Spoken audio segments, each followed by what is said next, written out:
Hello नमस्कार साथियों, आप सभी को अपने ही यूट्यूब चैनल नित्यम की एकेडमी में दिल खोल करके स्वागत है। जैसे मैं आपको लगातार पता चल रहा है कि इस चैनल से टॉप मोस्ट जीके जीएस के सवाल कराए जाते हैं जो आपके सभी परीक्षाओं के लिए रामबाण होते हैं। जैसे में कि बीपीएससी शिक्षक भर्ती, बिहार पुलिस, बिहार दरोगा, बिहार एसएससी रेलवे, बैंकिंग या फिर डिफेंस एग्ज़ाम। तो साथियों, आज के हम इस सीरीज में लेकर आए हैं आपके लिए इतिहास पर आधारित सवाल, जो कि हमारा है एक टॉपिक जालियांवाला बाग हत्याकांड। तो जालियांवाला बाग हत्याकांड क्या था, क्या नहीं था, मुख्य आरोपी कौन थे, कब हुए थे, क्या थे जालियांवाला बाग हत्याकांड से मुख्य तथ्य क्या बनते हैं, की पॉइंट्स क्या बनते हैं जो आपके लगातार एग्जाम में देखने को मिलते हैं, उसी का आज हम लोग वन शॉट क्लियर करने वाले हैं। तो वीडियो को ध्यान से देखेंगे, फिर लास्ट में हम की पॉइंट्स के साथ हम लास्ट में है ये एमसीक्यू फॉर्मेट देखेंगे कि हमारा सवाल बन रहा है कि नहीं बन रहा। तो चलिए सबसे पहले जालियांवाला बाग की बात करें तो जालियांवाला बाग हत्याकांड की जो तारीख है वो 13 अप्रैल 1919 को हुआ था। जालियांवाला बाग हत्याकांड कब हुआ? 13 अप्रैल 1919 को। और इस दिन था बैसाखी का दिन, जो कि सिख लोग का होता है। सिख लोग का एक ये पर्व है, कह सकते हैं कौन, बैसाखी। स्थान कहाँ पे हुआ था? तो जालियांवाला बाग जो ये नामक जगह जो है ये अमृतसर पंजाब के अंदर है। पंजाब के अंदर अमृतसर जगह पड़ता है और अमृतसर के अंदर जालियांवाला बाग नामक एक स्थान है। ठीक है।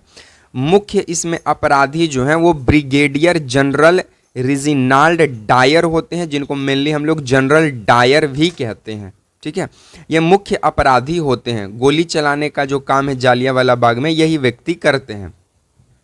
अगर हम इसकी कारण की देखें कि जालियांवाला बाग जो है इसका कारण क्या था होने का, तो देखिएगा जालियांवाला बाग होने का कारण जो है वो निम्नलिखित कारण थे। जैसे में कि रॉलेट एक्ट के खिलाफ विरोध प्रदर्शन। रॉलेट एक्ट 1919 में जो आया था इसका विरोध किया जा रहा था, क्योंकि रॉलेट एक्ट को क्या कहा गया था? काला कानून कहा गया गांधी जी के द्वारा।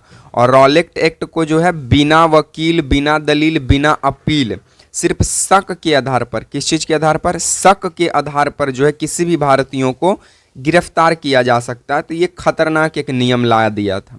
सेकंड, रॉलेट एक्ट का विरोध किए थे डॉक्टर सत्यपाल और सैफुद्दीन किचलू, ये दोनों को गिरफ्तार कर लिया गया था। ठीक है। तो ये कारण थे मेनली, रॉलेट एक्ट का विरोध करना और रॉलेट एक्ट के विरोध में सत्यपाल और सैफुद्दीन को जो है गिरफ्तार कर लिया गया था। तो जालियांवाला बाग में इसी सब पर जो है लोगों को बैठाकर बातचीत चल रहा था, उनको कैसे रिहा किया जाएगा, कैसे हम लोग विरोध करेंगे, ये सारी चीज़ें चल रही थी। घटना की विवरण की बात करें तो घटना की विवरण में जो है आप देखिएगा कि हजारों लोग जो है शांतिपूर्ण सभा में इकट्ठे हुए थे। जनरल डायर ने बिना चेतावनी की फायरिंग का आदेश दे दिया। बिना चेतावनी को क्या कर दिया? फायरिंग कर दिया।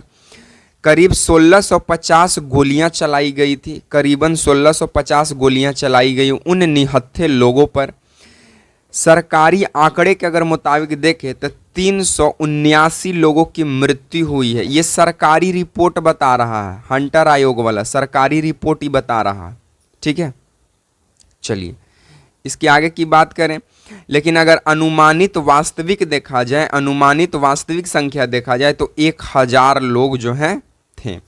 जालियांवाला बाग में एक ही गेट था जिससे लोग भाग नहीं सके। अब भाई एक ही गेट है, लोग हजारों की संख्या में बैठल हैं और बिना बोले गोली चला देना, आप समझ रहे हैं। गोलियों के जो निशान है वो आज भी जालियांवाला बाग के दीवारों पर देखा जाता है। इतना भयानक मारा था 1650 गोली की आज भी वहाँ की जो है ना दीवारों पे दिखती है जालियांवाला बाग की गोली। वहाँ पे एक शहीद कुआं था जिसमें कई लोग जान बचाने के लिए उस कुएं में ही कूद गए और एक पे एक कूदते गए, जिससे मतलब दबते लोग की मृत्यु हो गई। उसके बाद ब्रिटिश सरकार की अगर प्रतिक्रिया की बात करें तो डायर को बाद में सेनावृत्त कर दिया गया, और लेकिन कुछ ही ब्रिटिश सांसदों ने उनका समर्थन भी किया। ये मार उड़ के चल गया लंदन, और लंदन में इसको एकदम पूरा कह सकते हैं प्रोत्साहित किया गया, प्राइज उराइज देवल गया। ठीक है। लेकिन भारतीयों की प्रतिक्रिया क्या थी? भारतीय क्या चाहते थे? तो भारतीयों का क्या था आप देखिएगा। सबसे पहले रविंद्रनाथ टैगोर, जिनको गुरुदेव भी हम लोग कहते हैं, गुरुदेव भी कहते हैं, और इनकी एक प्रमुख पुस्तक है गीतांजलि, और गीतांजलि के ही चलते इनको 1913 ईस्वी में नोबेल पुरस्कार से सम्मानित किया जाता है। तो रविंद्रनाथ टैगोर क्या करते हैं कि अपनी नाइटहुड की उपाधि को जो है वापस कर देते हैं ब्रिटिशर्स को। देश भर में रोष और विरोध बढ़ गया क्योंकि जालियांवाला बाग भारतीयों के लिए एक कह सकते हैं एक बहुत ही बड़ा आंदोलन के रूप में उभरा। उसके बाद हंटर आयोग की स्थापना की जाती है और हंटर आयोग के तहत क्या किया जाता है कि हंटर कमीशन का गठन किया गया और हंटर आयोग जांच के लिए बनाया गया था। जालियांवाला बाग की जांच के लिए हंटर आयोग की स्थापना की जाती है। उसके बाद हम लोग देखते हैं उधम सिंह का बदला। उधम सिंह का बदला 1940 में लंदन में उधम सिंह ने क्या करता, उधम सिंह पंजाब के रहने वाले थे और जालियांवाला बाग में ये भी एक 19 साल का ये लड़का था जो कि लाशों के बीच ये दबा हुआ था लेकिन जिंदा था।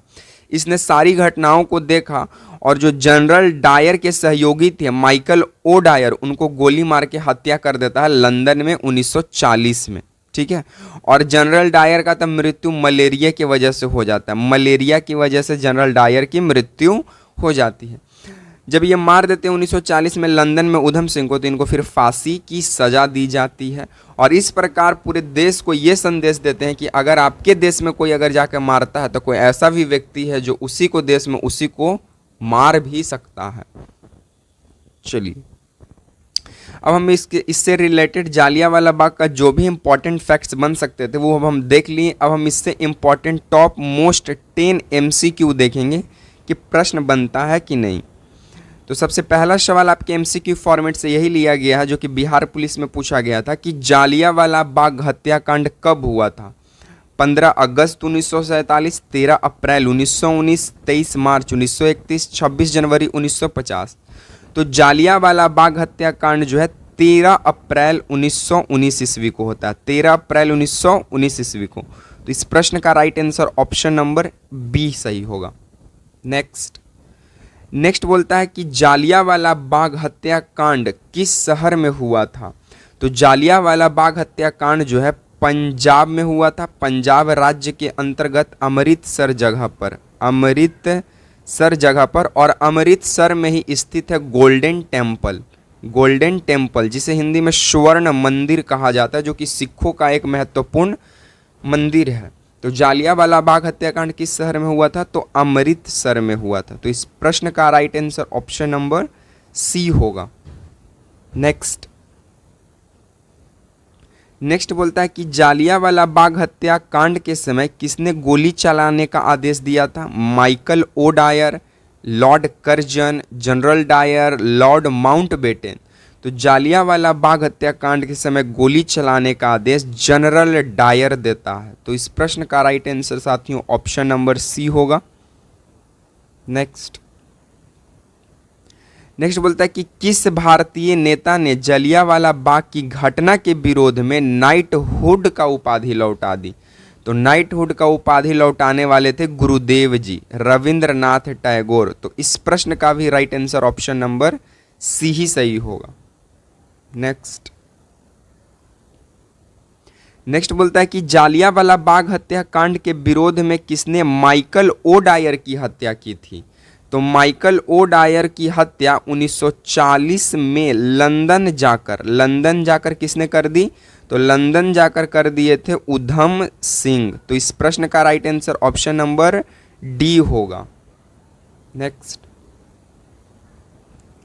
जालियांवाला बाग की घटना के विरोध में आयोग का गठन हुआ था, एकदम हुआ था। उस आयोग का नाम था हंटर आयोग।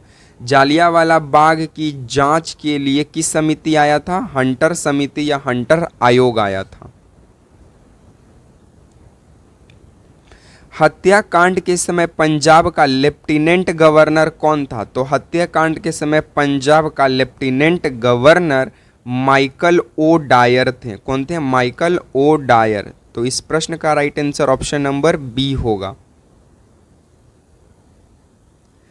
लोग जान बचाने के लिए जालियांवाला बाग में कहां कूद गए थे, तो शहीद कुएं में कूद गए थे। तो इस प्रश्न का right answer option number C होगा। जालियांवाला बाग की दीवारों पर आज भी किसके निशान देखे जाते हैं। तो जालियांवाला बाग की दीवारों पर आज भी गोलियों के निशान देखे जाते हैं। कितने गोली? 1650 गोली। तो इस प्रश्न का right answer option number C. Next last हमारा सवाल बोलता है कि रॉलेक्ट एक्ट किस वर्ष पारित हुआ था? तो रॉलेक्ट एक्ट 1919 ईस्वी में आया था और इसी का विरोध किया जा रहा था जालियांवाला बाग की सभा में। तो इस प्रकार हमारा जो है जालियांवाला बाग टॉपिक समाप्त होता है।